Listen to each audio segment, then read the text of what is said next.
De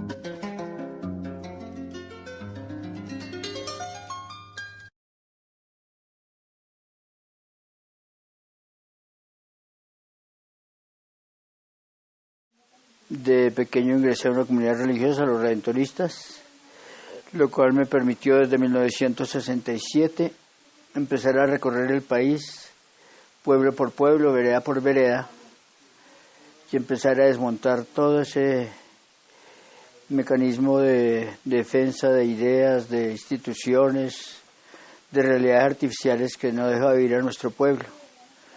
Conocer la gran variedad no solo de riquezas, sino de culturas, de pensamientos, de expresiones artísticas, y poco a poco de sus luchas me dio una visión completamente distinta, no solo de Colombia, no solo de la humanidad, sino que me hizo ponerle el enfoque a la religión, que había sido mi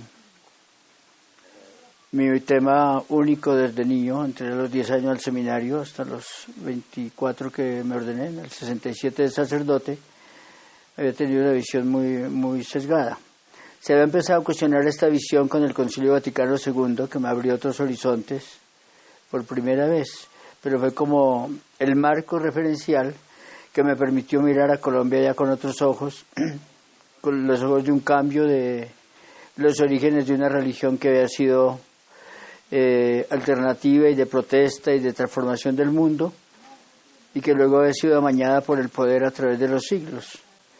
Esa visión general que nos dio el Vaticano II de redescubrimiento de la fe cristiana me llevó a mirar a Colombia diferente, y a su vez las diferencias, diversidades y riquezas de Colombia y del ser humano colombiano me llevaron a cuestionar más y más la religión, sus principios, pero más que todo el ejercicio que hizo del poder, de la riqueza, de la relación con el mundo. En Colombia se ha negado la palabra guerra. La última de que se habla es la guerra de los 1000 días, que fue una guerra provocada simplemente por las élites para empezar a desangrar al pueblo colombiano. Por eso fue tan fácil llegar después de 3 años a la paz. Una paz injusta y absoluta, porque quienes se entregaron después fueron asesinados, que ha sido la historia desde la colonia. Recordemos los comuneros, etcétera, todo aquel que se ha tratado de aceptar un pacto de paz después es asesinado. Entonces, más que hablar de conflicto armado, es la negación de un pueblo que ha buscado por todos los caminos sus derechos, su vocería, su dignidad, sus valores, su responsabilidad en la historia. Los 4 ciegos y locos que manejan el país se lo han impedido por todos los medios. Al negar la guerra, entonces les queda más fácil simplemente tratar de delincuentes a quienes se les opone y manejar una forma de lenguaje que amplificada por los medios de comunicación que les pertenecen a ellos, enceguece a la gente. Ya la han mantenido en la ignorancia sistemáticamente, la han alejado de toda capacidad de pensamiento, y entonces el solo calificativo de los hechos, entonces cuando cae uno de ellos se dice que fue un asesinato, etcétera. Cuando cae uno del pueblo se dice que fue dado de baja. A unos se les habla de cumplir con su deber militar y otros de ser criminales. Entonces no se ha entendido la guerra.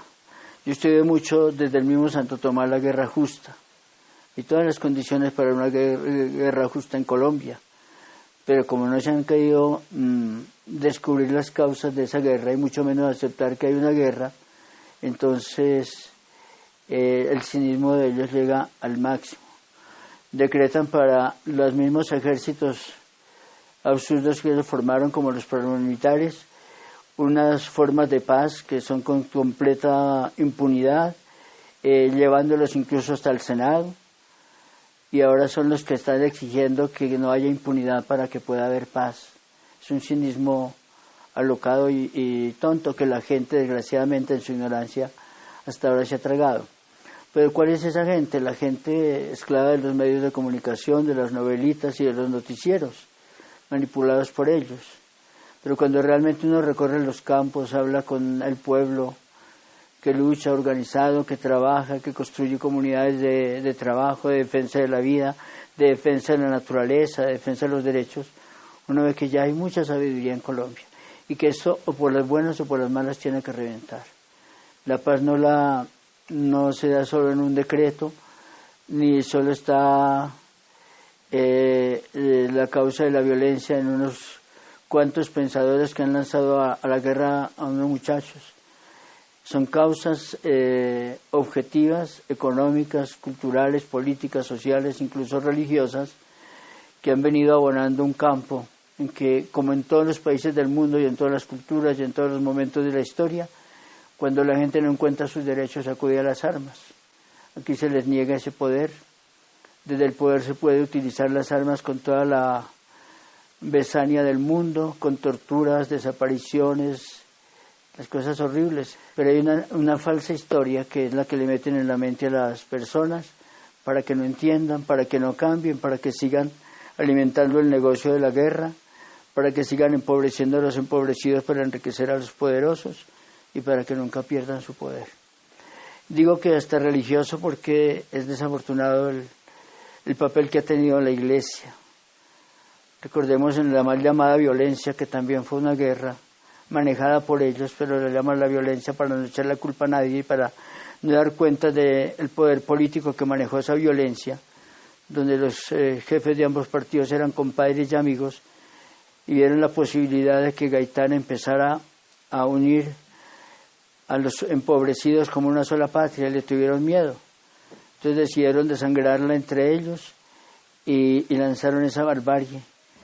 Pero lo hicieron no solo desde la presidencia, los cuarteles y las gobernaciones, sino desde los púlpitos. Conocemos obispos famosos de Antioquia, de Nariño, de muchas partes, que impulsaron la violencia, mandaban limpiar los territorios.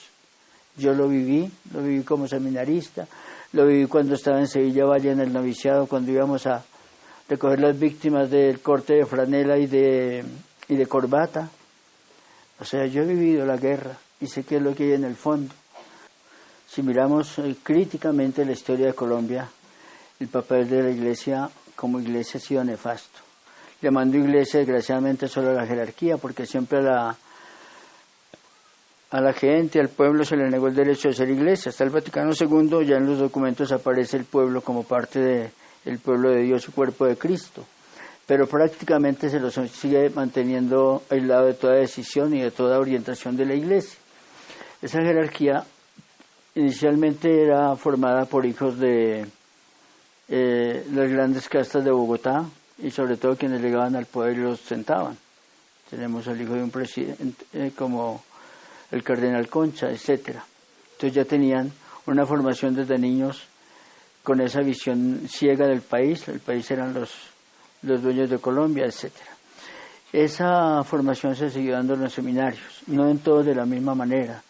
Yo veo en mi visión de misionero que hay diócesis bellísimas como en Caldas, en los Santanderes, en el sur del país, etcétera, donde hay cleros un poco más comprometidos que caminan con su gente, que entienden.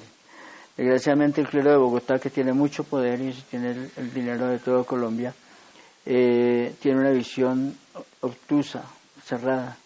Bueno, volvemos a lo mismo de que miremos qué significa Iglesia, si es solo la jerarquía o si realmente es todo el pueblo creyente.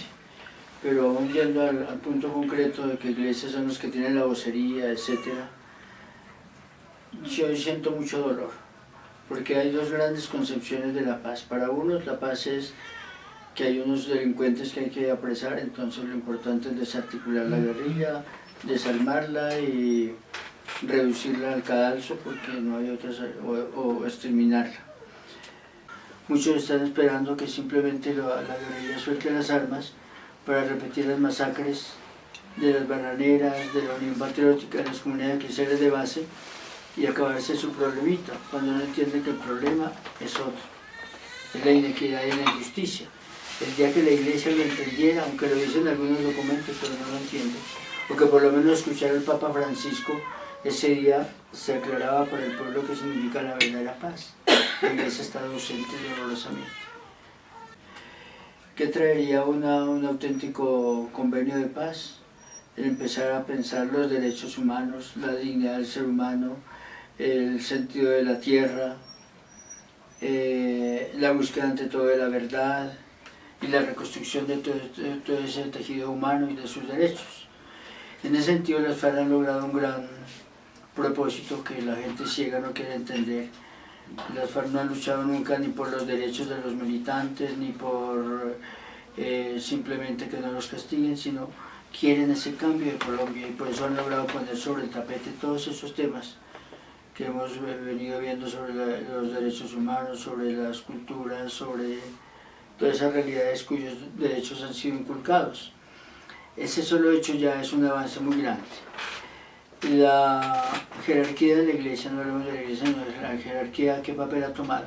Cuando era el momento de hacer una gran misión, trabajando los derechos humanos, trabajando la posibilidad de una Colombia nueva, del respeto al hermano, de la auténtica fraternidad, del sentido de una construcción de un país nuevo, se han quedado simplemente en palabras vacías, en firmar documentos que nadie lee, en hacerse al margen. Era el momento de un gran liderazgo de la Iglesia, si cree en el ser humano, si cree en el Evangelio, de luchar por una nueva Colombia, porque la gente sigue creyéndole a la Iglesia, pero no ha hecho ese papel. Si usted ve la nueva evangelización y todas las cosas que se van inventando, el plan E, etc., es puro mirar el ombligo de la Iglesia, mirar sus cositas particulares, etc., pero estos grandes temas ni siquiera los tocan. No hay una educación del pueblo que le correspondería también a la Iglesia. Fundamental que empiece a creer en el ser humano, en todo ser humano, amigo y enemigo, para entender el amor universal y el amor de entrega. Ama a tu enemigo, haz el bien al que te hace el mal, ora por el que te persigue.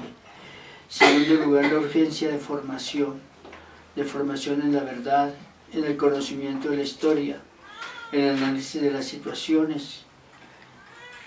Jesús nos decía: la verdad os hará libres. Esa búsqueda de la verdad es fundamental porque le llegue al pueblo, que la gente la trabaje, que no creen representantes que van a investigar por ellos, sino que la gente tome las riendas de la investigación de la verdad, que la gente conozca su historia, que los mismos desposeídos y víctimas de la violencia cuenten su verdad. Es un paso que se está dando, muy tímido todavía, pero por ahí es la cosa. Cuando la gente conozca la verdad cambiará, pero también se necesitan unas luces que iluminen los criterios de interpretación. Por lo que les decía antes, el ejército hace 1, y 10, y 20, y 30 masacres y no pasa nada. Se comprueban todas las alianzas de paramilitares y militares y no pasa nada. Y cualquier secuestro ya es primera página: los guerrilleros son asesinos, son torturados, son degenerados. Las grandes masacres, ¿quién las ha contado? ¿Qué ha pasado? ¿Dónde perteneció? Los mismos que de día utilizaban el brazalete del ejército, por la noche usaban el de las AUG, las autodefensas. Me consta a mí porque los vi en los campos. Y eso la gente no lo interpreta, cree que defendiendo la paz. Entonces hay un problema que vino desde la religión, ponerles una lente que no les permitiera, aunque vieran la realidad, interpretarla. Nos toca quitárselo y le tocaría a la Iglesia, y la Iglesia no quiere caminar. Hay muchas comunidades religiosas, hay muchos grupos desde las bases que están trabajando la fe católica y cristiana, pero son negados por las jerarquías, son silenciados, su voz no le llega al resto del pueblo. Hace falta de comunicación del pueblo con el pueblo.